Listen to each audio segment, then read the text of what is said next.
우리 양재철 목사님은 우리 교단, 기독교대한 하나님의 성회에 5,200교회가 있는데 그 5,200교회에서 심우하는 목사님, 전도사님들이 정확하게는 제가 숫자를 파악을 못했습니다만 아마 8,000명 정도 되지 않을까 이렇게 생각을 합니다. 그 많은 교육자들 중에서 우리 양재철 목사님은 가장 이 교육자들로부터 존경을 받고 사랑을 받는 훌륭한 목사님이십니다.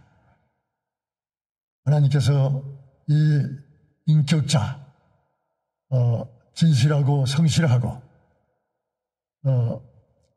하나님의 은혜를 충만히 받아서 열심히 목회하고 계시는 이 목사님을 여러분이 섬기고 있다는 사실에 대해서 자긍심을 가지시고 하나님께 영광을 돌릴 수 있기를 바랍니다. 오늘은 선교주일이므로 때를 얻든지 못 얻든지라는 제목으로 은혜를 나누고자 합니다. 디모데후서 2장 2절 말씀은 사도 바울이 디모데에게 하신 말씀인데 동시에 주님께서 우리 모두에게 명하신 말씀이라고 생각합니다. 주님께서 명령하신 지상명령이 무엇입니까? 나 끝까지 이르러 복음을 전하라고 하는 것입니다.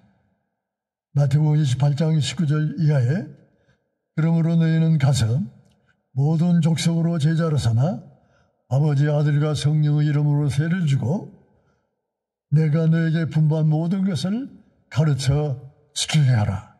볼지어다 내가 세상 끝날까지 항상 너희와 함께 있으리라고 주님께서 말씀하셨습니다.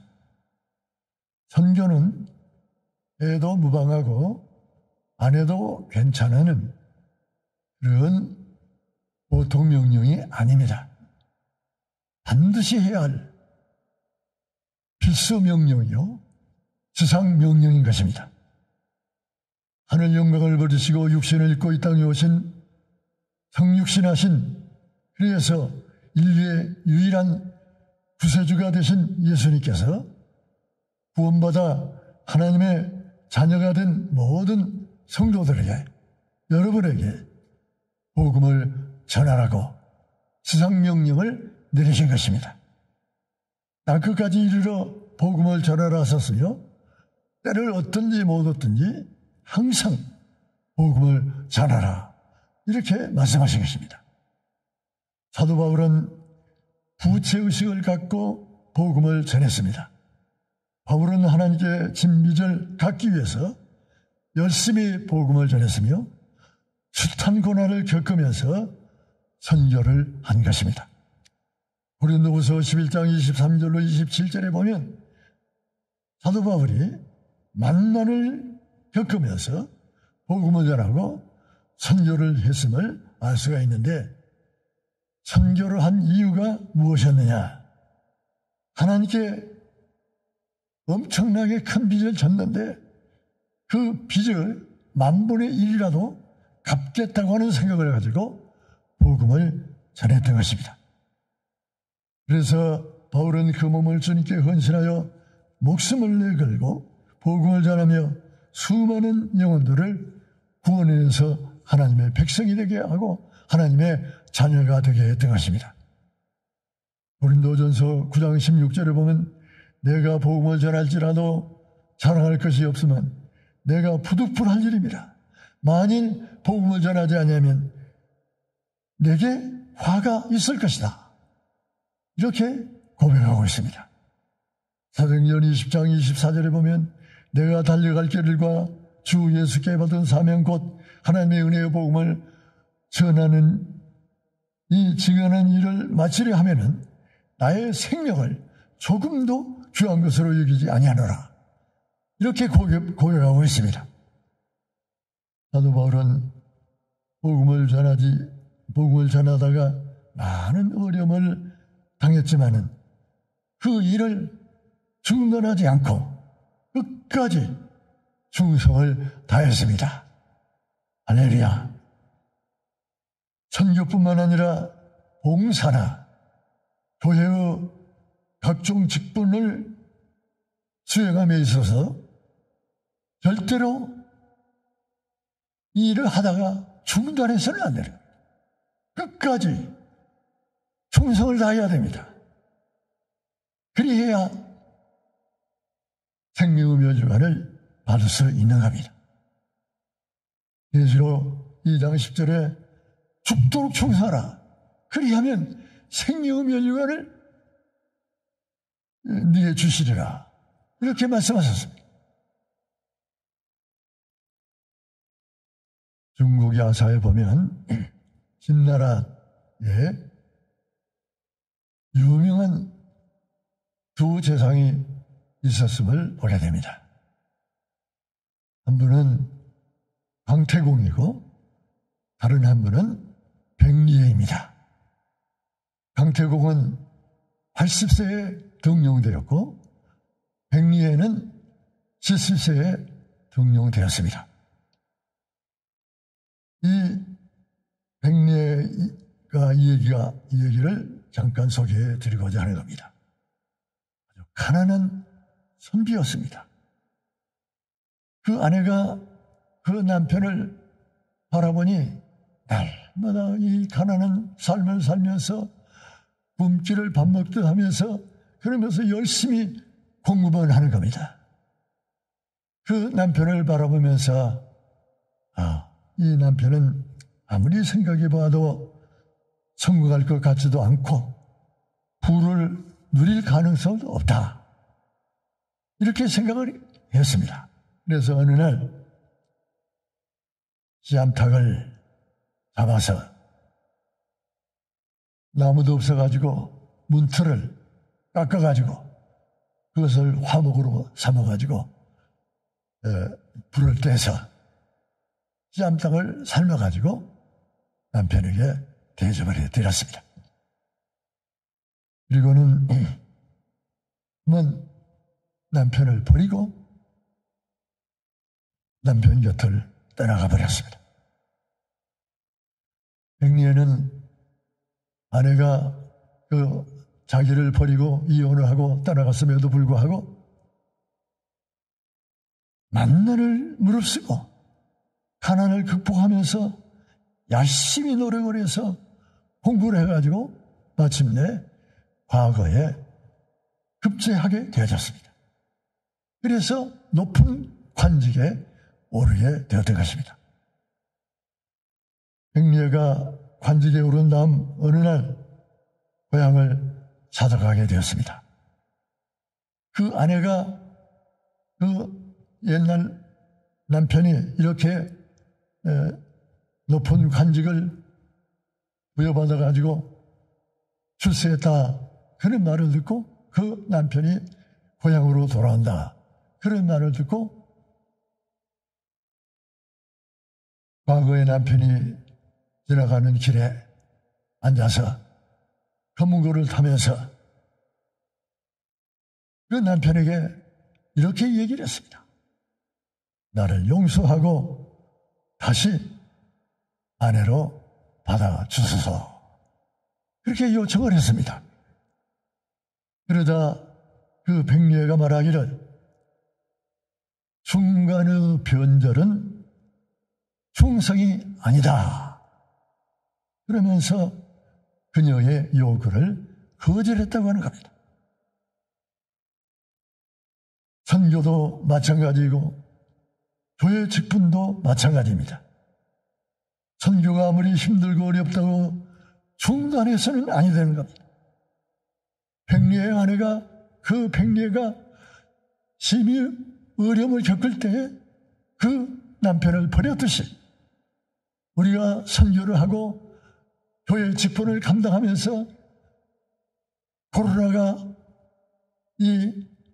오고 그래서 여러 가지 이런 일로 인해서 어려움을 겪게 된다 하여 가지고 선교를 중단하거나 교회 직분을 중단해서는 절대로 안 내려갑니다. 할렐루야. 아무리 어려움이 부딪혀오고 고난이 다가온다 할지라도 그 사명을 수행하기가 힘들고 어렵다 할지라도 절대로 그 직을 포기하지 말고 끝까지 죽도록 충성을 다해야 될 줄로 믿습니다. 선교가 아무리 힘들고 어렵다고 낙심하지 말고 끝까지 열심히 선교를 하면 반드시 축복의 열매를 거두게 되어 있습니다. 시편 126편 5절 이하에 눈물을 흘리며 씨를 뿌리는 자는 기쁨으로 거두리로다. 울며 씨를 뿌리러 나가는 자는 정녕 기쁨으로 그 단을 가지고 돌아오리로다. 할렐루야. 심는 대로 거두는 것은 만고불변의 법칙입니다. 달란트 비유를 여러분이 기억하고 계실 줄 압니다.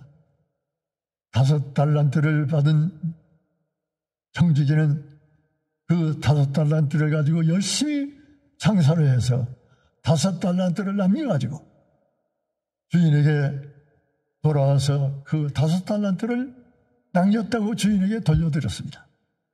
그러자 주인이 착하고 신실한 종이라고 칭찬하면서 그 남긴 5달란트를 그 청지기에 돌려드리지 않았습니까? 2달란트 받은 종도 2달란트를 남겼는데 그 2달란트를 그 청지기에 돌려주었습니다. 그러나 1달란트 받은 종은 그 1달란트를 가지고 돌아가서 수건으로 꽁꽁 싸가지고 땅에다 묻어두었습니다. 왜? 장사를 하다가 손해를 볼까봐, 본전까지 날려버릴까봐 염려해가지고 두려워해가지고 땅에다 꽁꽁 묻어놓은 겁니다. 그래서 주인이 돌아와서 청산을 하라 그럴 때 그 1달란트를 땅에서 파가지고 가지고 와서 당신의 1달란트가 여기 있습니다 하고 1달란트를 그 주인에게 돌려드렸습니다. 그때 주인이 뭐라고 말했습니까?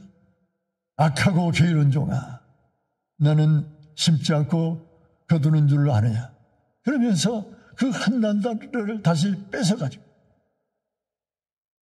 10달란트를 가지고 있는 그 청지기에게 주지 않았습니까? 우리가 아무리 어려움이 다가오고 이 사명을 수행하기가 힘들고 어렵다 할지라도 낙심하지 말고 중단하지 말고 끝까지 그 사명을 수행을 하면 반드시 아름다운 열매를 맺게 되어지고 축복을 받게 되어 있는 것입니다. 선교를 하는 방법이 2가지가 있습니다. 하나는 직접 선교고 다른 하나는 간접 선교입니다. 자기 몸을 하나님께 헌신을 해서 선교사가 되어가지고 외국 땅에 나가서 그 어려움을 극복하면서 복음을 전하는 그 직접 선교, 직접 선교하는 방식이 있고 또 하나는 선교사가 될 수 없기 때문에 선교사가 되지 아니하고 한국에 머물러 있으면서 각종 직업을 직장에서 그 일을 한다든지 또는 사업을 한다든지 그러면서 이 본교에서 주의 성도로서 충성을 다하면서 외국에 나가서 선교하고 있는 선교사들을 위해서 기도로 물질로 이 선교하는 간접 선교가 있는 겁니다. 여러분은 직접 선교사가 아니고 기도와 물질로 선교사들을 지원하는 이 간접 선교사가 된 줄로 믿습니다. 할렐루야. 인도의 선교사 자비싱은 선교의 표를 Go and Send 이렇게 스로건을 내걸었습니다.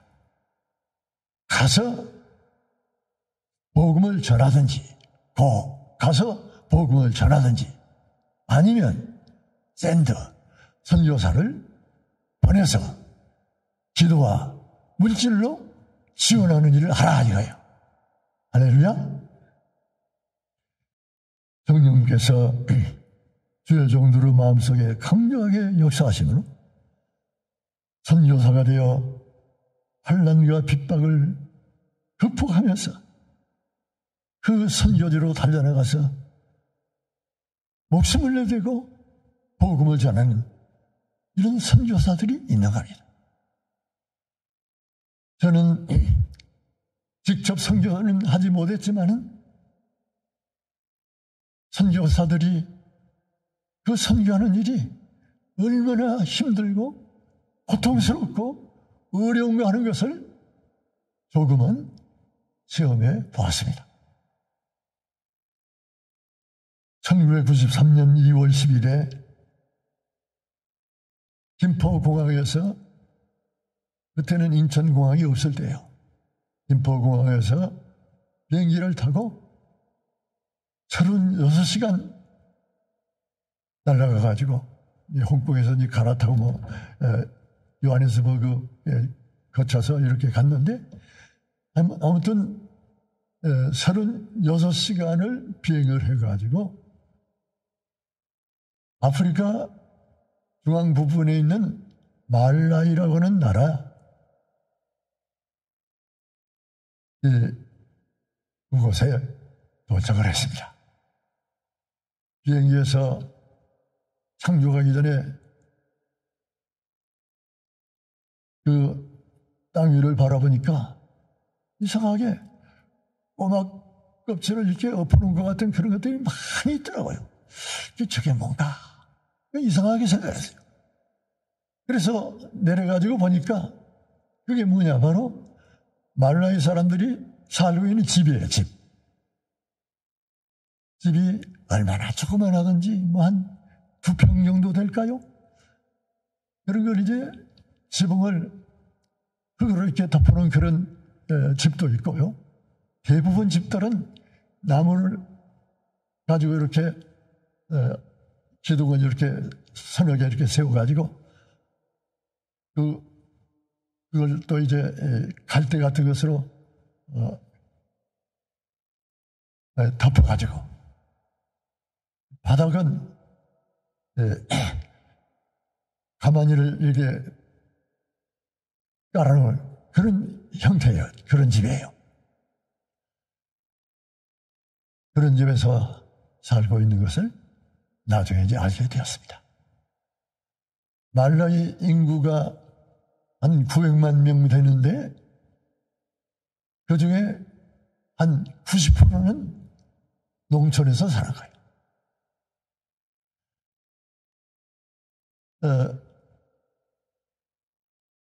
우기가 한 3달 정도 되는데 그 우기에 옥수수를 재배해가지고 그걸 먹고 사는 거예요. 그러니까 가난한 사람일수록 자식을 많이 낳습니다. 보통 이 말라이 사람들은 15명 내지 한 5명 그런 정도의 자식을 낳는다고 그래요. 그래서 이 옥수수를 재배할 그 여름철에 애들을 조그마한 그 집에다가 뉘어놓고 놔두고 우리 이제 부부가 옥수수 밭에 나가서 옥수수 재배를 하고 하는 거예요. 근데 집에 돌아와 보면 이 구렁이가 와서 애들을 물어가고 독사가 와서 또 물어 죽이고, 그래서 그렇게 자식을 많이 낳는데도 반타작하기가 어렵다고 하는 거예요. 그리고 그들은 너무나도 마실 물조차 없어가지고요. 웅동에 가가지고 웅동에 고여있는 물을 떠다가 그걸 식수로 사용하고 있는 거예요. 그 웅동임을 이 세균이 득실거리겠죠. 그러니까 그런 물을 먹고 사니까 병에 걸려서 많이 죽는 거예요. 이 말라의 사람들은 1년에 말라리아에 걸려가지고 죽는 사람이 한 1년에 100만 명 정도 된다는 거예요. 그리고 황열병, 얼굴이 노래가지고 죽는 그 황열병에 걸려가지고 죽는 사람이 50만 명이 된다는 겁니다. 너무나도 비참해요. 너무나도 불쌍해요.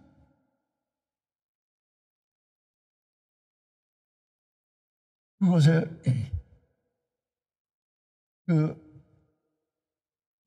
김종량 선교사님의 인도를 받아서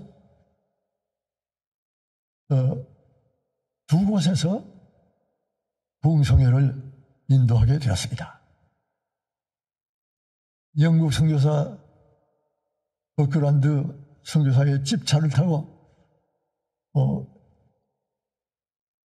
부흥성회하는 그 장소로 이제 갔는데 폭우가 내려가지고 길이 패여서 차가 가다가 못 가는 거예요. 그럼 이제 내려서 밀어야 돼요. 밀고 가고. 그렇게 해서 이제 목적지에 갔는데 예배당이 있는 게 아니고 노천에서 예배를 드리는 거예요. 이 교인이 한 1000명 정도 모였는데요. 한 30리길을 맨발로 걸어서 오는 사람들이 많았어요. 신발이 없어요. 맨발로 걸어 다니는 거예요. 그곳에는 밤에는 성회를 할 수가 없어요. 낮에만 성회를 해요. 왜? 밤에는 하이에나가 나타나고 구렁이가 독사가 나타나서 물어 죽이니까 밤에는 꼼짝 못하고 집에 갇혀 있는 거예요. 그래서 낮에만 모여서 성회를 하는데 그 열심히 대단해요. 30리길을 맨발로 걸어서 몰려오는 거예요. 그래가지고 거기에 모여가지고 예배를 드리는데 예배 시간도 참 길어요. 4시간 정도 예배를 4시간. 2시간 정도 찬송을 불러요. 옛날 그 말라이라는 나라는 찬송가도 없고 성경도 없어요. 깡통에다가 구멍을 뚫어가지고 거기다가 돌멩이를 집어넣어서 그걸 이렇게 흔듭니다.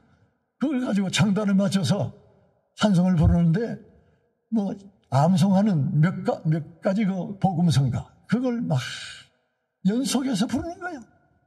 앉아서 부르는 게 아니라 일어서 막 춤추며 뛰면서 이렇게 찬송을 불러요.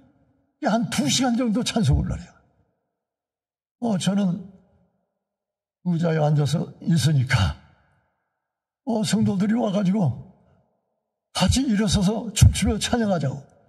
그래서 저를 끌고 가서 저도 할 수 없이 제가 춤을 추면서 이렇게 찬송을 불렀습니다.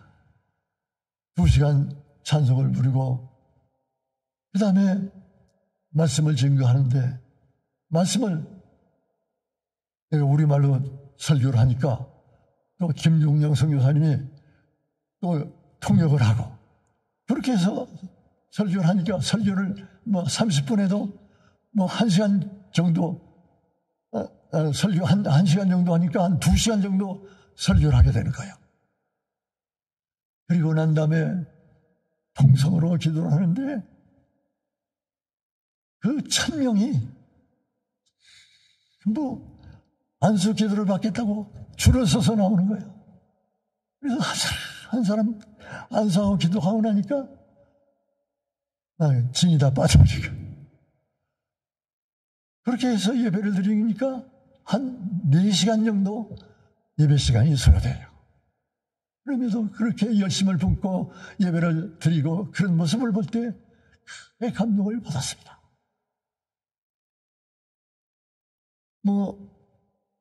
숙소도 없어가지고 그 예배 장소에서 한 30리 정도 떨어진 곳에 많은 그런 모텔 하나를 겨우 구해가지고 거기서 저녁에 이제 잠을 자는데 자다가 보니까 이 도마뱀이 나타나가지고 막 천장으로 기어다니고 옆으로 막 기어다니고 잘 수가 없었어요. 그래서 잠을 자지 못하고 눈물로 기도를 했습니다. 이렇게 불쌍한 백성들을 구원해내야 되겠고 교회를 세워야 되겠다. 그런 생각을 갖고 막 기도를 했어요. 그래서 크게 감동을 받고 귀국을 해서 그리고 이제 그 다음에 또 저 모잠비크라고 하는 나라에 건너가서 거기 가서 또 예배를 드렸습니다. 모잠비크라는 나라는 포르투갈의 식민지였는데 공산혁명이 일어나가지고 공산주의 국가가 되어버린 거예요. 제가 갔을 때 이 두 진영으로 나눠져가지고 폭격을 가하고 전쟁을 하고 그런 상태가 이제 끝난 지가 얼마 안 되는 그런 때에 제가 들어갔는데 그 차를 타고 가다 보니까 길이 막 폭격에 의해서 패이고 길 양쪽에 차라든지 탱크 이런 게 부서져가지고 질비하게 놓여있는 그런 모습을 봤습니다. 그리고 모잠비크 그것을 또 가서 보니까 그 길 옆에 섭섭한 그런 현수막이 많이 걸려 있어요.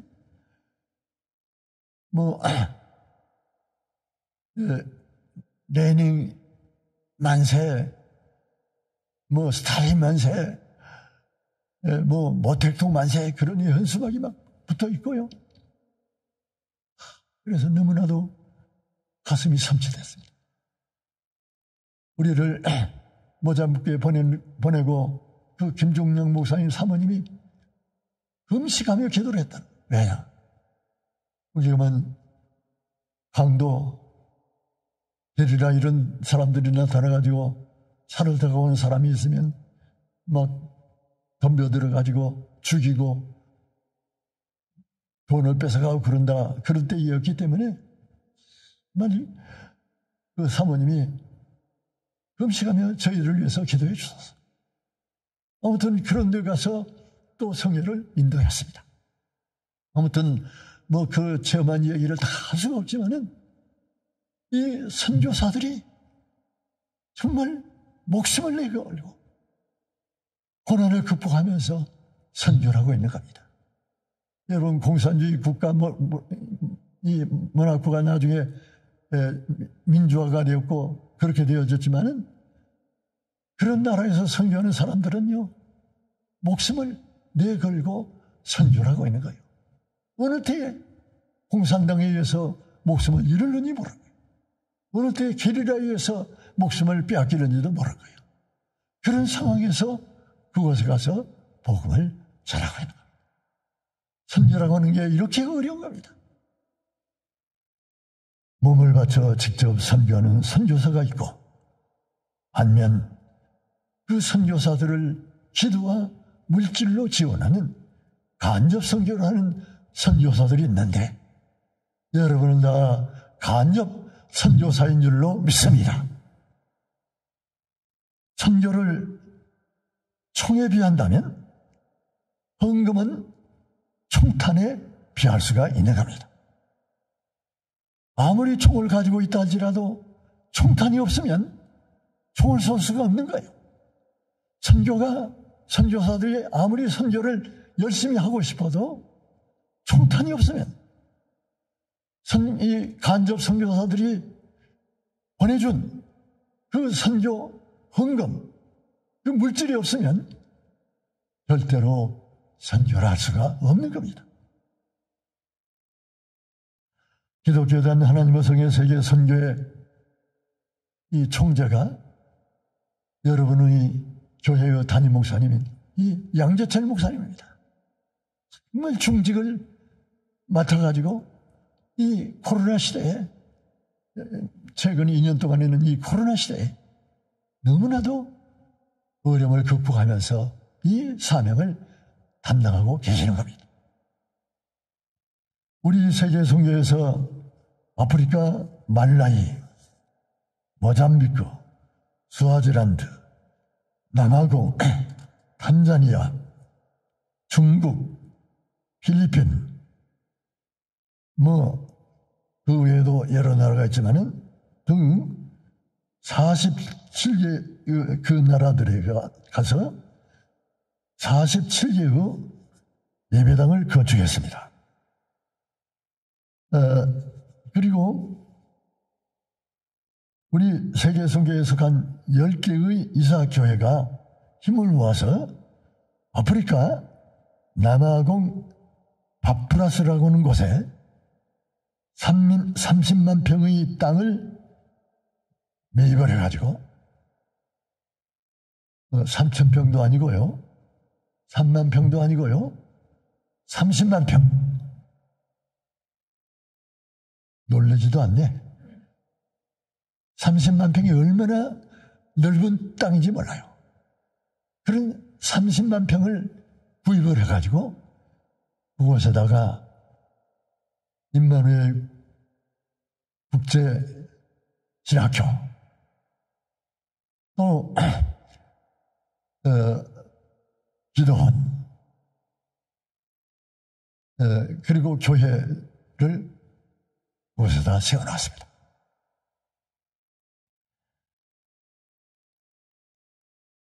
그리고 말라위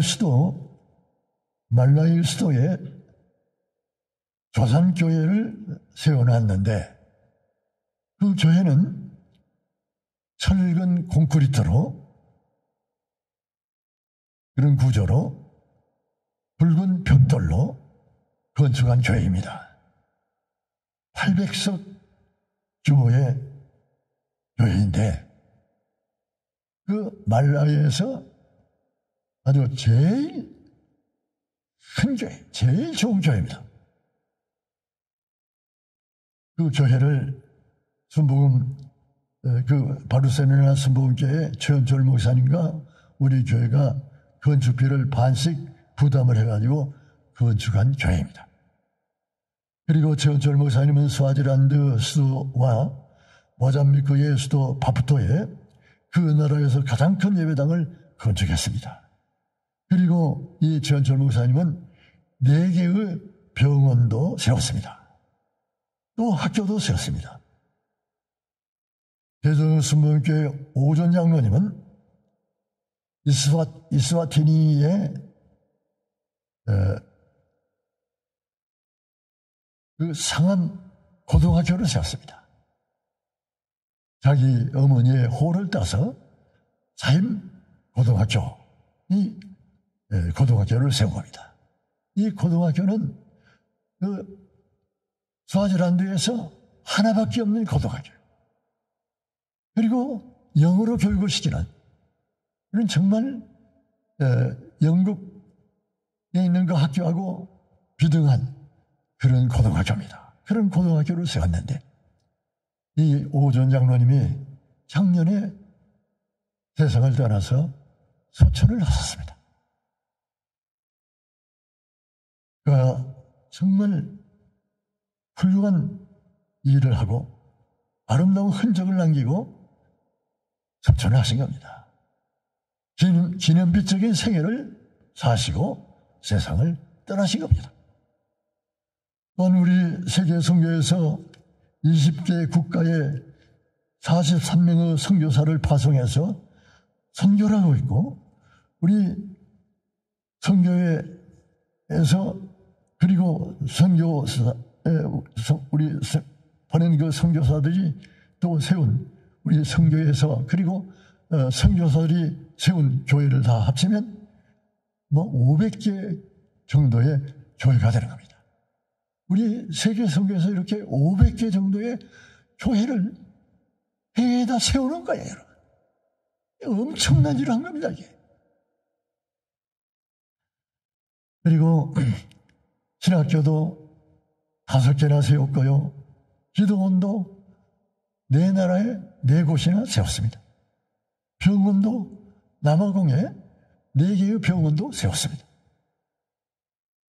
고등학교도 하나, 초등학교도 하나, 그리고 신학교도 아까 말씀드린 대로 5개, 그리고 종합대학교, 기독교 대학교, 이 종합대학교도 저 스와지란다에다가 하나 세우는 겁니다.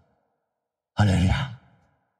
하나님께서 은혜를 베풀어 주셔서 하나님께서 우리 세계 선교 일사를 그리고 선교 교회들에게 힘을 주셔서 이렇게 최선을 다해서 이런 엄청난 일을 해서 하나님께 영광을 돌렸습니다. 할렐루야. 이제 말씀을 마치겠습니다. 선교는 주님의 지상명령입니다. 해도 무방하고 안 해도 괜찮은 것이 아닙니다. 반드시 수행해야 할 필수 과제요. 주님의 지상명령입니다.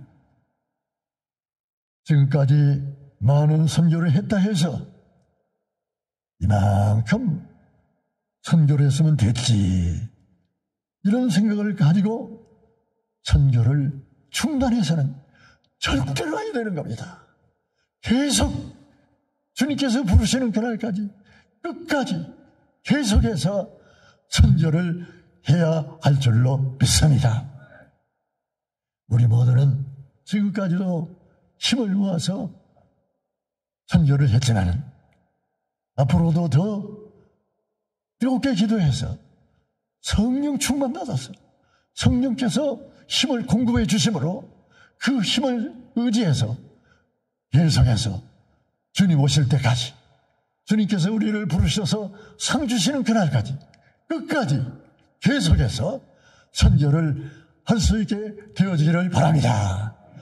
그래서 여러분 모두 다 주 앞에 서는 날 생명의 멸류관, 영광의 멸류관, 의의 멸류관을 받으시는 여러분 모두가 되시기를 주님의 이름으로 축원드립니다.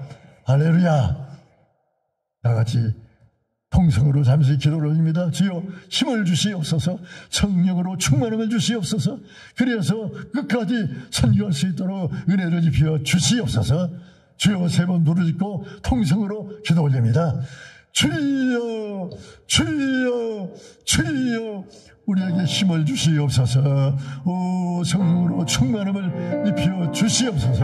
그래서 끝까지 선교할 수 있도록 은혜 입혀 주시기를 간절히 비옵고 원하옵나이다. 주여 축복하여 주시옵소서. 역사하여 주시옵소서. 성령으로 충만함을 입혀 주시옵소서. 우리 세계 선교의 총장님에게 더욱 은혜를 입혀 주시고 더 큰 능력을 반입혀 주시옵소서. 또 모든 이사들에게 축복하여 주시고 능력을 더하여 주시옵소서. 세계 각지에서 선교하고 있는 이 선교사들에게 더 힘을 주시고 더 충성을 다하며 열심히 선교할 수 있도록 은혜를 입혀 주시옵소서. 예수님의 이름으로 축복하며 기도드리옵나이다. 아멘.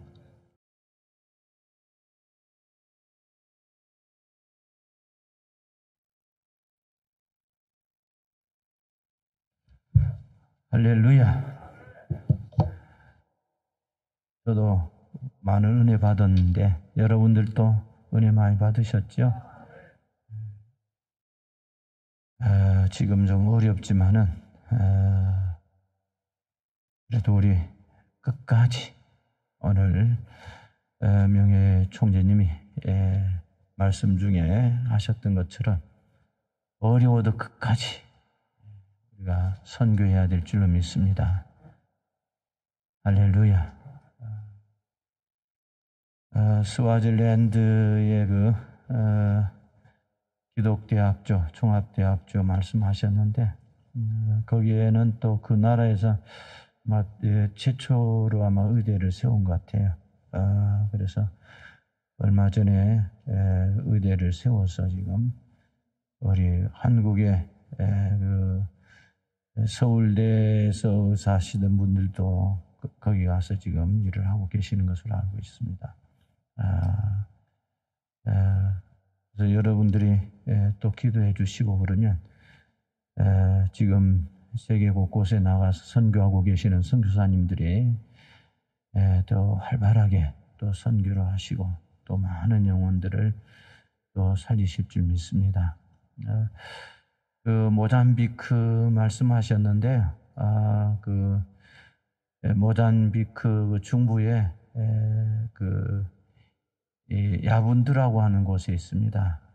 그곳에서 세계 선교 대회를 한 일이 있는데 그곳에 우리 교회에서 세운 교회가 있어요. 야분드 교회. 그리고 세계 선교 대회를 할 때는 그 모잠비크의 그 수도가 마푸토인데 마푸토 그게 교회를 그때 우리 세계 선교에서 또 잘 지어가지고 또 그 지은 교회에서 준공하자마자 바로 선교 대회를 가졌던 것입니다. 그리고 또 이 학교 스와질랜드 그 고등학교 얘기를 하셨는데 그때 우리 이제 총재님 따라서 제가 갔었거든요. 거기 고등학교 세울 때 기공하고 이제 왔는데 뒤에는 스와질랜드에서는 최고 인류 학교가 됐다 그래요. 그 후에 가보질 않았는데 그래서 그때 기공하고 왔던 학교들이 또 최고의 학교들이 되어지고요. 그래서 우리 총재님이 그 세계 선교회를 만드시고 나서 정말로 많은 일들 하셨고요. 김종양 선교사님 우리 교회 몇 차례 오셨잖아요. 오셨는데 바로 우리 세계 선교회에 이렇게 우리 명예 총재님이 또 최고의 선교사를 만드신 것입니다. 그래서 앞으로도 계속 이어질 수 있도록 꼭 기도해 주시기 바랍니다. 그리고 우리 사모님과 또 총재님 늘 건강하시도록 기도해 주시고요. 지금 최고의 저희 그 교단에서 제일 이제 그 이해이시고 이래는 없으세요. 지금 이해이시고 이해 딱 두 분 계시는데요. 최고의 그래서 어르신입니다. 그래 재단 이사장님도 제일 먼저 하시고 그리고 또 뭐 이 총회장님 제일 먼저 또 하시고요. 제가 그 얘기는 안 했던 것 같아요. 교단 얘기라서. 그래서 꼭 기도 많이 해 주시기를 부탁드립니다. 그럼 우리 찬송가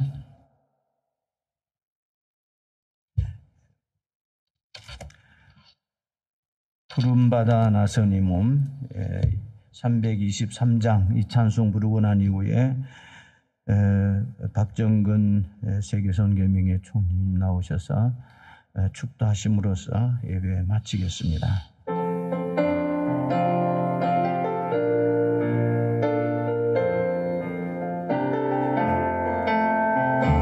푸른바다 나선이 몸 어디든지 가오리다 외로우나 즐거우나 주만 따라가오리니 어느 누가 막으리까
하나님 아버지의 영원 불변하신 사랑하심과 우리 주님 예수 그리스도의 대속의 크신 은혜와 보혜사 성령님의 감화 감동 인도 교통 충만하신 은총이 우리